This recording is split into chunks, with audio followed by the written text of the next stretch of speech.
পটল কাটতে বসে হচ্ছে দুর্দশা। রান্নার জন্মবার না তো পটল যদিও কাটি না এইভাবেই কাটতে হচ্ছে।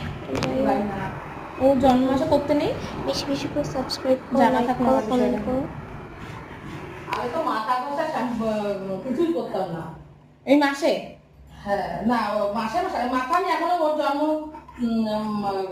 ওরও হোক ওর দাদারই হোক জন্মদিন পান না হওয়ার পরে মাথা খুশি না, যেহেতু প্রথমেই আছে আমার শাশুড়ি তো জন্ম মাসে কোনো মাথা বসতই না। এবার এতগুলো ছেলে মেয়ে আমি কি করে থাকতে চাই না, আমার মা আবার বাপের বাড়ির কোনো নিয়ম নেই। আমাদের বাড়িতে আমি দেখি না নিয়ম আছে বাংলাদেশের না।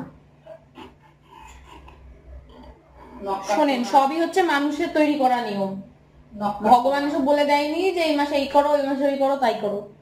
সব মানুষের চায়ের বাসন তখনই দিব্যি ধুয়ে দেওয়া, জিনিসে রেখে দেওয়া, আমার কাজ যখন হয়ে যাবে তখন সঙ্গে সঙ্গে কাজ করে দিয়ে দেবো। মাছের ব্যবস্থা করলে না ওখানে একটু আবার সোয়া পড়বে সব, ওখানে মুছে এবং ইয়ে করতে হবে। কি করলে পটল ভাজা করবো না? হ্যাঁ পটল ভাজা করলাম, আপনি তো বললেন আলু পটলের তরকারি। বললাম যে তুমি বলে খেতেও না করেন, বললাম পটল ভাজা, ডাল আর আলু ভাজা। কেটে ফেলেছি।